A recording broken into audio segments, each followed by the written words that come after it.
ఆచి చికెన్ మసాలా. పాకిస్తాన్ విదేశాంగ మంత్రి ఖవాజా ఆసిఫ్ భారత్ పై మరోసారి తన నోటి దురుసును ప్రదర్శించారు. పశ్చిమాసియాలో పెరుగుతున్న ఉద్రిక్తతల నేపథ్యంలో భారత్ ను ఉద్దేశించి ఆయన రెచ్చగొట్టే వ్యాఖ్యలు చేశారు.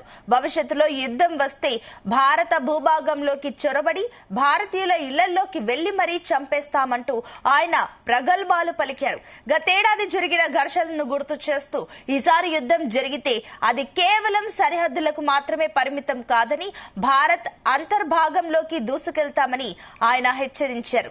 గత ఏడాది భారత్ చేపట్టిన ఆపరేషన్ సింధూర్ దెబ్బకు పాక్ విలవిలలాడిన విషయాన్ని ఆయన సౌకర్యవంతంగా మర్చిపోయారని రక్షణ రంగ నిపుణులు విమర్శిస్తున్నారు.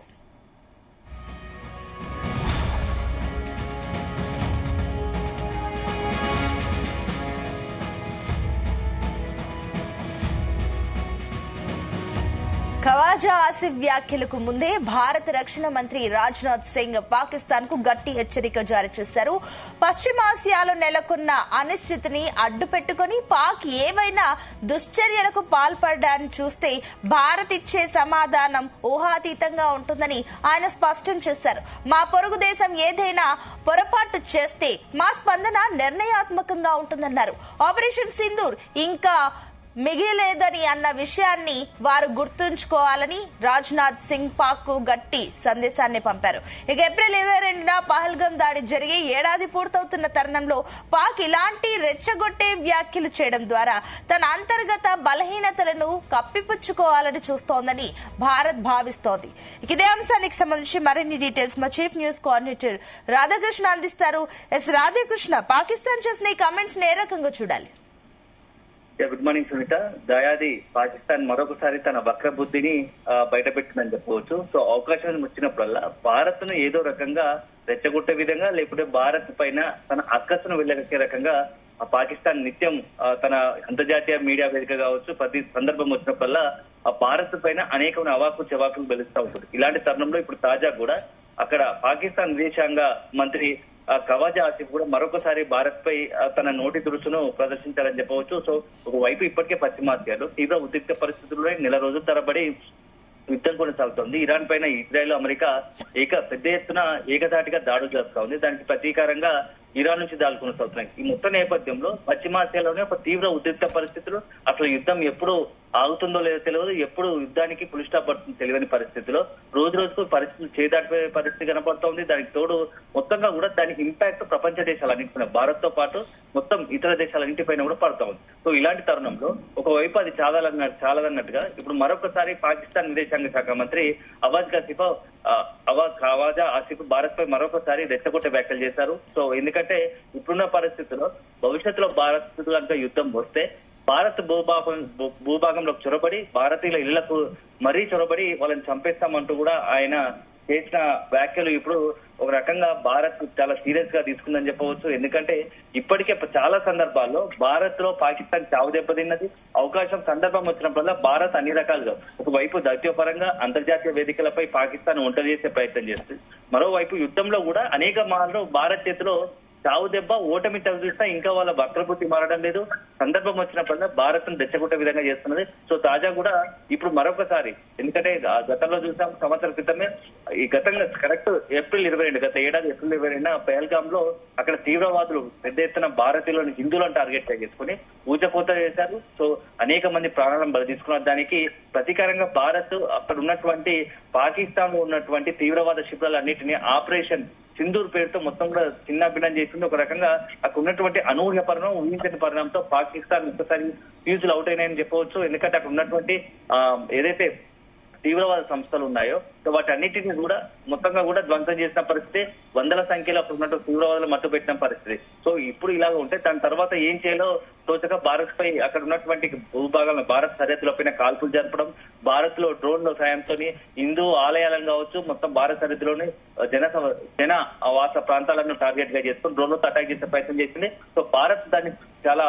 చాకచక్యంగా మొత్తంగా తిప్పికొట్టింది. ఎందుకంటే భారత్ దగ్గర అత్యాధునికమైన సాంకేతిక పరిజ్ఞానంతో కూడి పాకిస్తాన్ ఎప్పుడైనా ఇట్లాంటి దాడులకు పాల్పడే అవకాశం ఉంటుంది. పాకిస్తాన్ తన ఎక్కడైనా ద్వంద్వ నీతి ప్రదర్శిస్తుంటది కాబట్టి సో అనుగుణంగానే పాకిస్తాన్ చేష్టలు ఎప్పటికప్పుడు భారత్ నిశ్చితంగా పరిశీలిస్తుంటది. సో ఆపరేషన్ సింధూర్ నేపథ్యంలో మొత్తం కూడా హైలైట్ ప్రకటించింది. భారత్ ఏకకాలంలో పాకిస్తాన్ తీవ్రంగా దాడులు చేసింది. ఈ నేపథ్యంలో ఏం చేయాలో దిక్కుతోచని పరిస్థితి. ఎందుకంటే పాకిస్తాన్ పై భారత్ పైచేయి సాధించడం అక్కడ ఉన్నటువంటి కీలకమైనటువంటి, అంటే ఒక రకంగా చెప్పాలంటే అక్కడ పాకిస్తాన్ సైనిక స్థావర కేంద్రాలు, తీవ్రవాద శిబిరాలతో పాటుగా అణు ఆయుధాలకు సంబంధించినట్టు కేంద్రాన్ని టార్గెట్ గా చేసుకుని దాడిలో పాల్పడుతుంది.